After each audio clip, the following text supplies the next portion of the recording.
என் லைஃப்பில் இந்த மாதிரி ஒரு பெயின்ஃபுல்லான ஒரு சுச்சுவேஷனை நான் ஃபேஸ் பண்ணதே கிடையாது. மனசு முழுக்க வலி வலி மட்டும்தான்.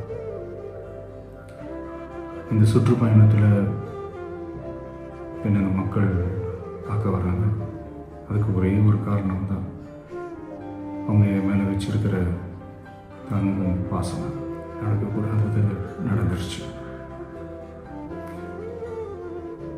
ஆனால் மனுஷன் தானே.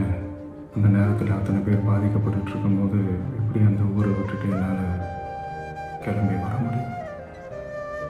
நான் திரும்ப அங்கே போகணும்னு இருந்துச்சுன்னா அதை ஒரு காரணம் காட்டி அங்கே வேறு சில பதட்டமான சுச்சுவேஷன்ஸ், வேறு சில அசம்பாவிதங்கள் அந்த மாதிரி எதுவும் நடந்துடக்கூடாதுன்றதுக்காக தான் நான் அவாய்ட் பண்ணேன்.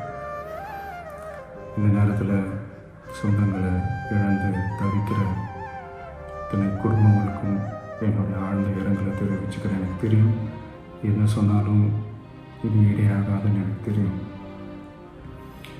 ஹாஸ்பிட்டலில் ட்ரீட் பண்ணிகிட்ருக்கிற எல்லாருமே சீக்கிரமாக க்யூர் ஆகி வரணுன்றது இந்த நேரத்தில் நான் வேண்டிக்கிறேன். கூடிய சீக்கிரமே எல்லாரையும் நான் சந்திக்கிறேன்.